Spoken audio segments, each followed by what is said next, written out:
This is part 2 of the chapter chemical bonding. In the last video, we have discussed what a bond is. It is that force of attraction which helps to keep the atoms or which keeps the atoms in a molecule together as one unit. And we have also understood three kinds of bonds. Hydrogen bond, I will do it at the end. So we have done ionic bond where the bond the attraction is because of the complete transfer of electrons, where there is one atom which is converted into a cation and the another atom which has gained is now an anion. Okay, so that is your ionic bond. And the second kind of bond which we are going to talk exclusively in this chapter is going to be the covalent bond.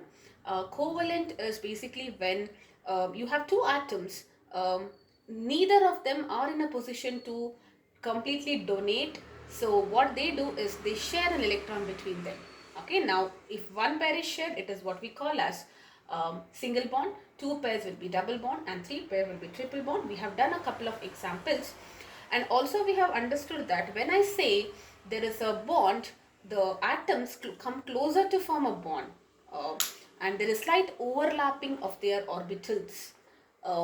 Depending on which electron in the which orbital is getting bonded, those orbitals overlap, and when they overlap, the electrons which are present, for a bond to happen, the orbitals should be singly occupied. Only then they will bond with some other atom which is also singly occupied, and that's how you get a covalent bond. More details of course we'll be learning when we do VBT, valence bond theory. And the next type was coordinate bond. And coordinate bond, when I say, it is a special type of bond where both the electrons are shared, but they are contributed by only one of the atom. Okay, and after you form the coordinate bond, we cannot differentiate if it is coordinate or covalent. So we just write it in the form of plus and minus. Right, so that's what we have understood. We have also discussed the factors which are affecting the formation of ionic or covalent bond. Ionic is when you have a bigger cation which can lose easily and a smaller anion. So low ionization enthalpy and higher electron gain enthalpy, greater electronegativity difference. Correct. Now that we have understood the basics of what a bond is, let us now proceed and understand the different bond parameters. Alright, so you have so many, and this is only applicable for covalent bond. Like I mentioned, only the introduction talks about ionic bond, but in this chapter we are exclusively dealing with covalent bond. Everywhere whenever I write a dash, it represents a covalent or a coordinate bond. So you have the following parameters. The first one is going to be the bond length. Okay, so what is the meaning of bond length? Bond length is the length of the bond in simple words, but bond is something which is not seen. Okay, so we write it as a dash just to represent, but I cannot see, just like how you cannot see equator, it's an imaginary line. Correct? So how do I define this? It is the equilibrium distance equilibrium distance between the centers of the nuclei of bonded atoms in a molecule. That is what we call as the bond length. Internuclei distance also we can see. So let us say this was my hydrogen atom and this was another hydrogen atom which formed a covalent bond. So the bond form is H-S. This is how we write, and we know in general what is happening. So this is the nucleus. Here you had that 1s orbital which was actually spherical. This is the 1s orbital. This is the second 1s orbital. The orbitals actually overlap. Maybe you can say that when I say I'm trying to mix two houses, alright, specifically I'm mixing the room here. Okay, so something like that. When I say I'm mixing two houses, I'm mixing a specific room. That's what I'm trying to say here. Now the distance between the centers of the nuclei. Okay, so once a bond is formed, this distance is what we call as the bond length. Distance between the center of the nuclei of a bonded atoms in a molecule. Okay, now this bond length, you know the size of atoms are very small, so the bond length is also small. Generally it is expressed as angstrom or picometer. Angstrom is 10 power minus 10 meters and pico is 10 power minus 12 meters. Alright, now what factors affect the bond length? Factors affecting bond length. Okay, length of the bond, which is nothing but the distance between the two nuclei, internuclear distance in the bonded molecule. Alright, so bond length increases with the size of the atom. Do you agree? Bond length increases with the size of atoms. That means if I say hydrogen, it is very small, the bond length is here. Let us say this is in the case of hydrogen. Let us say in the case of HCl, hydrogen is small, chlorine, you know there are three shells which are filled. The outermost electrons is in 3s2 3p, so it's a bigger size. So look at that, the bond length is now bigger. So if the size of the atoms, if you go down the period, if you go down the group, the extra shell is added, so that means the bond length is also, if those elements participate in a covalent bond, bond length will be higher. Alright, so bond length also decreases with the increase in the bond multiplicity. Okay, with increase in bond multiplicity. What is this bond multiplicity? It is nothing but the number of bonds. So, if I have a single bond, it is longer. But if I have two double bonds, overall it will be a little shorter like this. And if you have three triple bonds, it will be the shortest of them. Alright, so it increases with the number of bonds, and the reason is because already there is a force of attraction. When the first bond is formed, it is a stronger bond. There is a force of attraction. Now, when the second bond is formed, the first bond being very attractive will pull, maybe you will understand it more when we actually talk about why the second bond, what kind of bond it is. It's a pi bond. We will talk about that, but because there is already a bond present, there is extra force of attraction, two bonds. You can visualize it has like, if I'm having one hand like this, and if there are two people, like in the case of double bond, there are two friends who are holding this hand. Overall, it is a greater force of attraction. Greater the force of attraction, shorter will be the distance. So it decreases with the increase in the number of bonds. Alright. Third one, and we also say that if the bond length is more, it also implies that force of attraction is less. Okay, the length is more, force of attraction, that means it is comparatively a weak bond. We also say that it is not a factor, but I just thought I'd mention. Bond length varies with the, also it depends on the percentage of S character and P character. Alright, this is in the case of hybrid orbitals. Since little bit we know about hybridization in carbon, maybe I will tell it here. Again, when we cover up hybridization, you will be discussing this. Okay, so if you have this, the bond length is, now look at that, S character is greater, this is like 25% S character, 75% is P. This is like how much? 2:1 ratio, so each is 33, and this is 50%. I'm talking about S character. Okay. Now, if the S character is greater, S is spherical in size, right? So P is dumbbell. The elongation is mainly because of the P, and the P is very less here, only 50%. So which is the longest bond? Bond length is greater in this. So sp3 means you will say it is like this. sp2 is slightly shorter, and sp is the shortest because you have P less, and P is the one which is elongated, and that contributes to the length. Alright, so in the case of sp3 hybrid, now this point again we will be covering up because the reference of this is already made in organic chemistry. I thought I can cover at least this much when we come to factors. The percentage S character is only 25 here. That means P is more the P, longer is the bond. Alright, so that is about the factors affecting the bond length. The first parameter is done. We understood what is bond length. Bond length is the length of the bond, which is nothing but the internuclei distance between the atoms which are bonded to form a molecule. Okay, so the next bond parameter will be the bond angle. You have to remember those, you have to know these names because we will be using these parameters often in this chapter. So let us understand what is the meaning of bond angle. Blindly, it is the angle between the bonds. And what are bonds? It's the line which is representing the orbitals which contains the bonded electron. So how we can say this? It is the angle between the lines. Instead of saying a bond, we are going to write it like this. Lines which are representing the orbitals containing the bonding electron. Okay, bonding electron. Now what do you mean by that? Alright, so let me take an example now. See, when you say bond angle for only one bond, I cannot define that, right? We had already done this for methane, so maybe I will write it for methane. So you know it is tetrahedral, but anyways, even if you do not remember it for now, it is fine.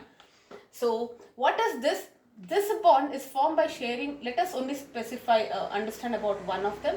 There is a carbon which is sharing, one carbon is sharing one electron, hydrogen is also sharing one electron. And if you just zoom into this, what exactly is happening? For carbon, they undergo hybridization, which we have not covered. But let us now understand there is an orbital overlapping, correct? So one of the orbital, I will not write any shape for now because we have not done that. But orbital, okay, orbital of carbon overlaps, okay, so let me write it because you know it, this is the orbital of carbon which is overlapping with the orbital of hydrogen. You see, this is orbital overlapping, and that is nothing but a bond. That's what we say. When they overlap, the electrons are held together. There is a force of attraction between the atoms, and that is bond. So can I say this line is nothing but it is representing the orbitals which contains the bonded electron, right? So hydrogen's one electron and carbon's one electron. So between the lines, this angle between lines representing the orbital is what we call as bond angle. And in the case of methane, we had done it. Anyway, we are going to do all of this again. It is 109 degree 28 minutes. Why is it so? All of that we are going to do in detail. The scope of this topic is only to understand the definition of bond angle. It's the angle between the bonds or the line representing the orbitals containing the bonded electron. Okay, now how do you, since it's an angle, you write it in terms of degrees, minutes or seconds. Now why is it important? Because bond angle, if you know, you can find the shape of the molecule. Okay, so whenever you say this angle, it means it's tetrahedral in shape. 180 degrees is a linear molecule. We'll understand all of that. And if you have lone pairs which are present, okay, if you have lone pairs which are present, that will kind of distort the geometry. Okay, like in the case of ammonia. Alright, I'll just give you one hint. All these details we are going to do. Alright, for now I'm not getting into the geometry. Ammonia, the geometry is something like this. Okay, it has got one lone pair. Alright, so ideally it should be tetrahedral. Because of that, it will slightly tweak the geometry, and this is going to be a trigonal planar, a trigonal pyramidal. Okay, we will talk about it. But for now, only understand these 3 points. For now, you remember these points. When we do all this topic in detail, you will get to know. Anything related to shape is what we will be exclusively doing once we start with VSEPR and VBT. Alright, so in the next video, this video and next video, we will not be bothering about shape. But wherever it is required, I will just mention it without getting into the details. Alright, so it is important to determine the shape, and also if there are lone pairs, they will distort the geometry of the molecule. Okay, so that is about bond angle, the second parameter, bond length, bond angle. Now let us understand the third parameter, which is bond enthalpy or bond energy. This also is already covered in thermodynamics in detail, but let us understand this a bit. Bond enthalpy or bond energy is basically amount of energy, or when we say amount of energy, it is in terms of energy. Enthalpy is nothing but change in heat, right? So we can also say that the change in heat basically. Okay, you can also say it as enthalpy is nothing but the change in heat. So anyways, we will for now don't worry about it. So the amount of energy which is required to break, see, whenever you want to break a bond, you need to put energy, right? Because the bond is nothing but a force of attraction.